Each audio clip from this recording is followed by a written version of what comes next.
आज मुझे उस विषय पर बात करनी है जो विषय बच्चों से संबंधित है, जो विषय बच्चों के कैरियर से संबंधित है, उनकी शिक्षा से संबंधित है। 2-4 दिन पहले मैं एक वीडियो देख रहा था सोशल मीडिया पर। वह वीडियो था प्रशांत किशोर का। प्रशांत किशोर इन दिनों बिहार में सक्रिय तो है ही, बिहार की राजनीति को और बिहार की आबो हवा को सुधारने के लिए वे बेहद प्रयासरत हैं। तो कुछ दिन पहले वे बिहार के एक किसी स्कूल में गए थे, किसी विद्यालय में गए थे और वहाँ वे बच्चों को संबोधित कर रहे थे। तो बच्चों को उन्होंने एक पाठ पढ़ाया, एक लेसन दिया, जो लेसन मेरे लिए भी उपयोगी है, बच्चों के लिए भी उपयोगी है, साथ में उन सारे लोगों के लिए भी उपयोगी है जो अभी पठन पाठन में रुचि रखते हैं, जो अभी अपने करियर को बनाने के लिए उत्सुक हैं। वे बच्चों को बता रहे थे, खास के बिहार के बच्चों को बता रहे थे कि भाई आपकी इंग्लिश बहुत ख़राब रहती है, आप इंग्लिश बोल नहीं पाते हैं और इसी नहीं बोलने के चलते आपको बाहर के नौकरियों में और बड़ी बड़ी अच्छी नौकरियों में, खास के मल्टीनेशनल नौकरियों में और बड़ी बड़ी कंपनियों में रोज़गार मिलने में बहुत दिक्कत होती है। उन्होंने एक सर्वे करवाया था, तो उस सर्वे का भी वे हवाला देते हैं और कहते हैं कि दिल्ली के मॉल में मैंने एक सर्वे करवाया था जिसमें पता चला था कि जो फ्रंट डेस्क पर बैठने वाले बच्चे हैं वे किसी दूसरे राज्य के हैं और उनकी इंग्लिश अच्छी है, जबकि बिहार के बच्चे फ्रंट डेस्क पर और वाइट कॉलर जॉब वाले बच्चे नहीं हैं। वे उस तरह की नौकरी नहीं करते हैं। वे क्या करते हैं, बाथरूम में पोछा लगाने का काम करते हैं, साफ सफाई का काम करते हैं। जो वहाँ पे मॉल में आने वाले जो टूरिस्ट हैं या जो कस्टमर हैं उनको नैपकिन पकड़ाने का काम करते हैं। तो इसके पीछे कारण केवल यही है कि बिहारी बच्चों को इंग्लिश बोलने में दिक्कत होती है, इंग्लिश समझने में दिक्कत होती है और इसके पीछे जड़ ये है कि बिहार में इंग्लिश पढ़ाई से संबंधित बहुत ही कमी है। बिहार के सरकारी विद्यालयों में खास के इंग्लिश की पढ़ाई इतनी अच्छी है नहीं और ये आज नहीं, पिछले कई सालों से, दशकों से यह कमी व्याप्त है। अंग्रेजी स्कूलों में इंग्लिश की पढ़ाई होती है लेकिन वो चुनिंदा स्कूल है जिसमें आर्थिक संपन्न माँ बाप के बच्चे जा सकते हैं, पर गरीब और मध्यम वर्गीय परिवारों के बच्चे सरकारी स्कूल में पढ़ते हैं और वहाँ इंग्लिश की पढ़ाई बहुत कम होती है और इसी वजह से बिहार के बच्चों की इंग्लिश की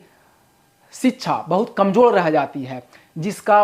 परिणाम ये होता है कि उन्हें सरकारी नौकरियों में भी या फिर बड़ी बड़ी नौकरियों में या मल्टीनेशनल कंपनी की नौकरियों में अच्छी नौकरी नहीं मिल पाती है और उनको रोज़गार के अवसरों से वंचित रहना पड़ता है। तो वहाँ पे स्कूल में वे जाकर बच्चों को एक लेसन दे रहे थे, समझा रहे थे कि आप अभी से ही इंग्लिश की पढ़ाई अच्छी कर लीजिए और यह सुनिश्चित कीजिए कि अन्य सभी विषयों के अलावे इंग्लिश की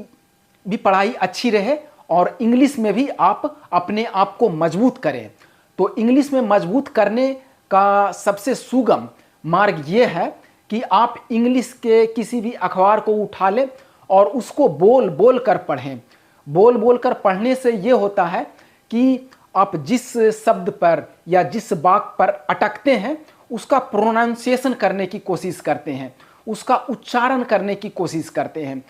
उसका उच्चारण सही ढंग से नहीं होता है तो आप डिक्शनरी पलटिएगा, आप किसी से पूछिएगा। तो यह एक प्रक्रिया की शुरुआत होती है जिसमें आपकी भाषा सुधरेगी धीरे धीरे। यह एक दिन में नहीं होगा, एक महीने में नहीं होगा, पर 6 महीने में, साल भर में यह जरूर हो जाएगा।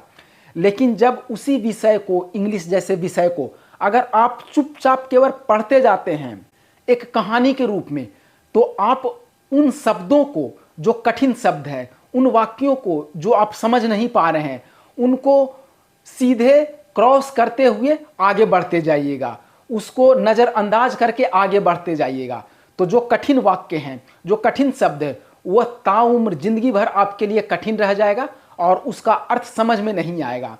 तो बोल बोल कर पढ़ने से ये हासिल हो सकता है कि आपको जो वाक्य या जो शब्द कठिन लगे उसको आप एक बार नहीं, 2 बार नहीं, 4 बार उसका उच्चारण कीजिएगा और उच्चारण करते करते आपकी फ्लुएंसी बढ़ जाएगी। तो आपको यह विषय 2 महीने में, 4 महीने में और या 8 महीने में आपको यह फ्रेंडली लगने लगेगा, आसान लगने लगेगा और उस पर पकड़ मजबूत हो जाएगा। उन्होंने अपना भी उदाहरण दिया। वे जब पढ़ रहे थे तो उनकी भी इंग्लिश बहुत कमज़ोर थी, प्रशांत किशोर की, और वो भी सरकारी स्कूल से पढ़े हुए बच्चे थे।